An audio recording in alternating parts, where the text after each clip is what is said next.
a question paper of June 2025. So we are going to look at question 7. That is the last question that we have on that question paper. So in terms of our question, we have our question from 7.1 to 7.6. So in terms of the first question that we have, it reads, it is important that the products of the business comply with the standards or specifications of the industry in which it operates. Then it reads a mention for advantages of standardization. So of course, our question requires us to come up with advantages of standardization. But basically, when we're looking at standardization, it is the process of implementing and developing technical standards based on the consensus of different parties that include firms, it can include users, it can also include standard organizations. So the process, it is basically the process in which our procedures are kept the same. So we are saying whenever we have standardization, we are keeping our procedures of doing things the same from time to time. So with that now, in terms of the benefits or advantages that we can deduce from standardization, the consumer can use the product with safety. That's the first advantage. And also risks are eliminated. On the third part, there is a reduction in financial and production costs. There is a reduction in marketing costs. So these are the benefits that we have whenever we undertake standardization. Remember, any risk that can be there can be eliminated, of course, if we engage in standardization, because whenever we set the procedures that needs to be followed, it means we had already taken into internal control measures by eliminating those risks. So this is what we have for the first part of our question. So we'll move on to this next question, which is now 7.2. So 7.2 reads, list 6 variables of behavior segmentation.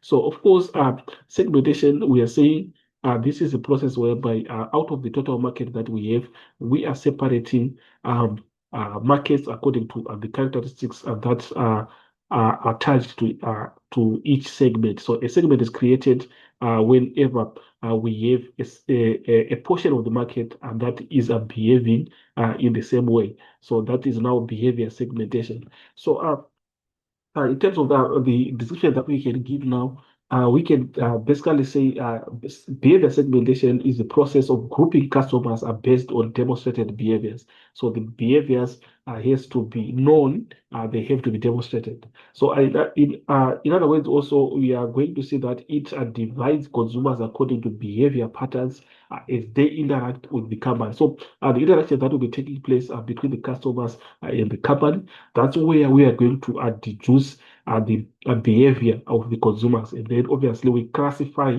according to similar behaviors. We group them so that we come up with a segment. So that is what we have for the behavior segmentation. Then in terms of our question now, it requires us to list 6 variables of behavior segmentation. So we're going to have that we have got the purchase occasion as a variable, benefits sort, user status, usage rates. Those are the behaviors that we are. So the behaviors we are classifying them into pages occasion. How occasional leaders and the customers come and buy.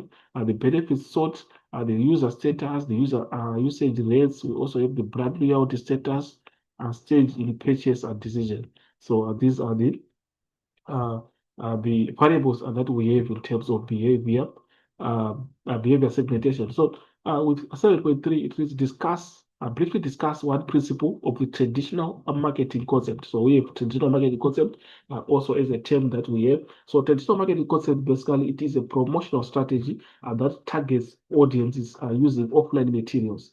It focuses on the products only, and it aims in production and marketing of products and gaining more profit. So that is our traditional marketing concept. So the primary goal of traditional marketing is to attract consumers through mass media and build brand recognition through a repeated exposure. So that is what we have in terms of traditional marketing.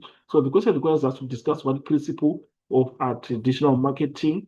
So you see that these are the principles that we have. We've got a consumer orientation, which means an organization will attempt to supply a product or a service that will satisfy the needs of the consumers in the most effective way.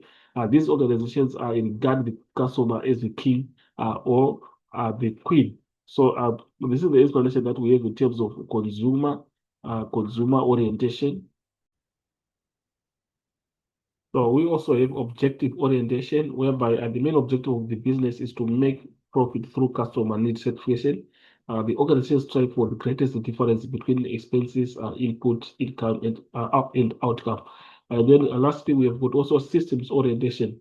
That is all departments from an integrated system that strives for specific objectives, attitude, and ideas. The focus is on teamwork, and the common goal is to serve the customer's needs. So this is what we have in terms of for 7.3. Then go to 7.4, which reads consumers decide on which stimulant he or she wishes to act upon, and this is referred to as selective perception. Discuss four examples of a selective perception. But when you're looking at selective perception, basically it is the tendency to not notice and more quickly forget what cause emotional discomfort and contradict a prior beliefs.